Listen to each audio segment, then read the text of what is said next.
You are legally an adult now, but no one gave you the manual. Don't panic.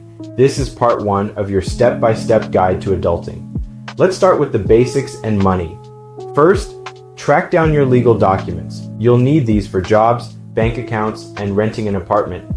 Here's the big four. 1. Your birth certificate. Order a copy online from your state's vital records office. Your social security card. If it's lost, request a replacement for free at C. Gov. 3. A driver's license or state ID. Hit up the DWV with your birth cert and social security card. A passport. Not urgent, but great for ID and travel. Pro tip, scan these and save digital copies in a secure folder. First up, your birth certificate. Lost it? No sweat. Head to your state's Vital Records website. I'll link it below. Pay $15, $30 and wait 1 to 2 weeks. Pro tip, some states like Texas and California offer same-day pickup if you're in a rush. Next, your social security card.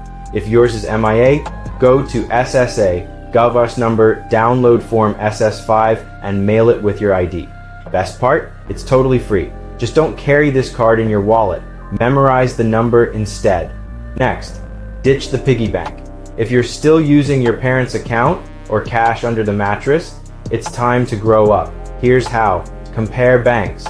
Look for no monthly fees and free ATMs. Credit unions are great. Bring your ID. Remember those documents we just talked about? You'll need them. Start with 2 accounts, checking for bills, savings for emergencies. Fix-it tip. If you've been avoiding banks, start small. Even $25 is enough to open an account. Last for today, your state ID or driver's license. Grab your birth cert and social. Last for today, your state ID or driver's license. Grab your birth cert and social security card, then hit the DMV. Pro hack. Book an appointment online to skip the 3-hour line. I'll link the portal below.